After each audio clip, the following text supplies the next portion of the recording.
Do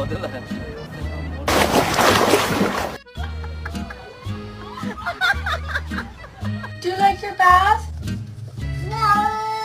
No? Oh, stretch.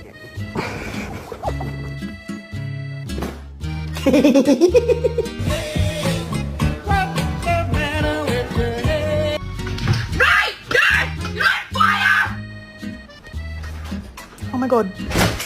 Name is John C.